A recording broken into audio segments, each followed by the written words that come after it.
A menina quebrada. Era uma festa. Comemorávamos a vinda de um bebê que ainda morava na barriga da mãe.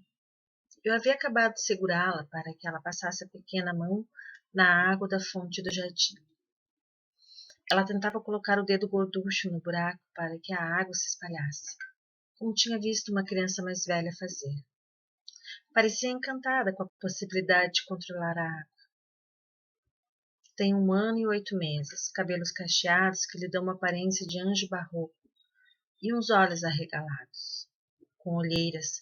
Catarina é um bebê com olheiras, embora durma bem e muito. De repente, ela enrijeceu o corpo e deu um grito. A menina quebrou! Era um grito de horror. O primeiro que eu ouvia dela. Animação, manha, física, tudo isso eu já tinha ouvido de sua boca bonita. Aquele era um grito diferente. Não parecia um tom que se pudesse esperar de alguém que ainda precisava se esforçar para falar frases completas. Karine estava aterrorizada. A menina, a menina! Ela continuava repetindo.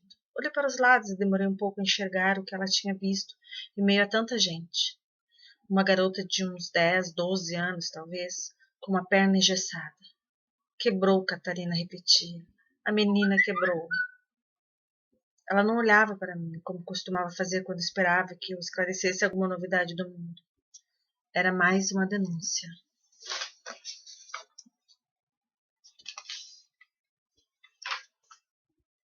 Pelo resto da festa, ela gritou a mesma frase no mesmo tom, aterrorizado, sempre que a menina quebrada passava por perto. Nos aproximamos da garota para que Catarina pudesse se assegurar de que ela estava bem e que os amigos se divertiam escrevendo e desenhando coisas no gesso, mas nada parecia diminuir o seu horror. Os adultos próximos tentaram explicar a ela que era algo passageiro, mas ela não acreditava. Naquele sábado de janeiro, Catarina descobriu que as pessoas quebravam. Eu a peguei, olhei bem para ela, olho no olho, e tentei usar a minha suposta credibilidade de madrinha. A menina caiu, a perna quebrou. Agora a perna está colando, e depois ela vai voltar a ser como antes. Catarina me olhou com os olhos escancarados, e eu tive a certeza de que ela não acreditava. Ficamos nos encarando em silêncio e ela deve ter visto um pouco de vergonha no assoalho dos meus olhos. Era a primeira vez que eu mentia para ela. E dali em diante ela talvez intuísse as mentiras não cessariam. Naquela noite, depois da festa, fui dormir envergonhada. O que eu poderia dizer a você, Catarina? A verdade? A verdade você já sabia. Você tinha acabado de descobrir. As pessoas quebram. Até as meninas quebram. E se as meninas quebram, você também pode quebrar. E vai. E vai, Catarina. Vai quebrar. Talvez não a perna, mas outras partes de você. Membros invisíveis podem fraturar em tantos pedaços quanto uma perna ou um braço. E doer muito mais. E doem mais quando são outros que quebram você. Às vezes pelas suas costas, em outras fazendo um afago, em geral contando mentiras ou inventando verdades. Gente cheia de medo, Catarina, que tem tanto pavor de quebrar que quebram outros para manter a ilusão de que são indestrutíveis e podem controlar o curso da vida. E dão nomes mais palatáveis para a inveja e para o ódio que os queima. Mas à noite, Catarina, à noite, eles sabem. E, Catarina, você tem toda a razão de duvidar. Depois de quebrar, nunca mais voltamos a ser como antes. Haverá sempre uma marca que será tão você quanto o tanto de você que ainda não quebrou. Viver, Catarina, é rearranjar nossos cacos e dar um sentido aos nossos pedaços, os novos e os velhos, já que não existe a possibilidade de colar o que foi quebrado e continuar como era antes. E isso é mais difícil do que aprender a andar e a falar. Isso é mais difícil do que qualquer uma das grandes aventuras contadas em livros e filmes. Isso é mais difícil do que qualquer outra coisa que você fará.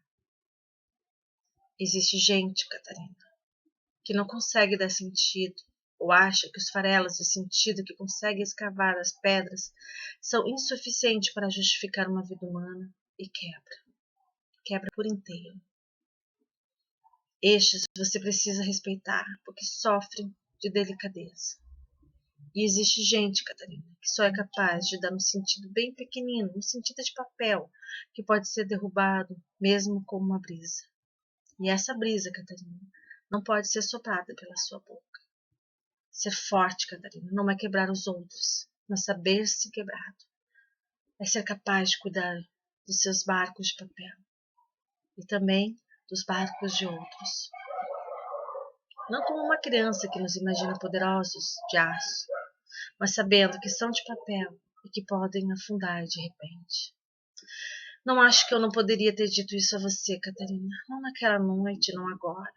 Ao lhe assegurar, cheia de autoridade de adulto, que tudo estava bem com a menina quebrada, com qualquer e com todas as meninas quebradas. O que eu dei a você foi um vislumbre da minha abissal fragilidade. Esta, Catarina, é uma verdade entre as tantas mentiras que eu lhe contei, ao tentar fazer com que acreditasse que eu seria capaz de proteger você. Vai chegar um momento, se é que já não houve, em que você vai olhar para todos nós, seus pais, seus dindos, seus avós e tios, e vai perceber que nós todos vivemos em cacos. E eu espero que você possa nos amar mais por isso. Essa conversa, Catarina, está apenas adiada. Talvez daqui a alguns anos você precise me perguntar como se faz para viver quebrada, ou porque vale a pena viver mesmo se sabendo quebrada. E vou lhe contar uma história. Ela aconteceu alguns dias depois daquela festa em que você descobriu que até as meninas quebram. Nós estávamos na fila do caixa do supermercado perto de casa, com uma cesta cheia de compras, e havia um homem atrás de nós. Era um homem vestido de roupas velhas e sujas, parte delas quase farrapos. E ele cheirava mal. Poderia ser alguém que dorme na rua ou alguém que se perdeu na rua por uns tempos. Ficamos com medo de que o segurança do supermercado tentasse tirá-lo dali, ou que a caixa tratasse com rispidez, ou que as outras pessoas na fila começassem a demonstrar seu desconforto, como sabemos que acontece, e que jamais poderia acontecer. Enquanto pensávamos nisso, ele nos abordou e pediu com toda a educação, mas com os olhos dolorosamente baixos: por favor, será que eu poderia passar na frente porque eu tenho pouca coisa? Quando lhe demos passagem, vimos que o homem não tinha pouca coisa. Ele só tinha uma. Sabe o que era, Catarina? Um sabonete. Era o que havia entre as mãos de unhas compridas e sujas, junto com algumas moedas e notas amassadas, como em geral são as notas que valem pouco. Aquele homem que parecia ter perdido quase tudo. Aquele homem talvez ainda mais quebrado que a maioria, porque tinha perdido também a possibilidade de esconder suas fraturas. O que ele fez?